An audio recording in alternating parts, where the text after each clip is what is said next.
Hello guys, हामी चाहिँ यो परी कलेक्सन गएको थियौँ। लक्ष्मी दिदी लुगा हेरेको हेरै आफूलाई चाहिँ अल्छी लाग्यो, गर्मी भइसक्यो, उसलाई चित्तै बुझ्दैन फेरि।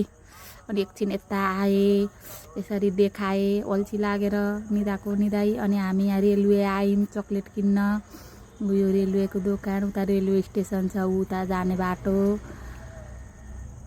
अनि पुरै देखाइदिँदैछु। अनि अल्छी लाग्यो यहाँ पनि।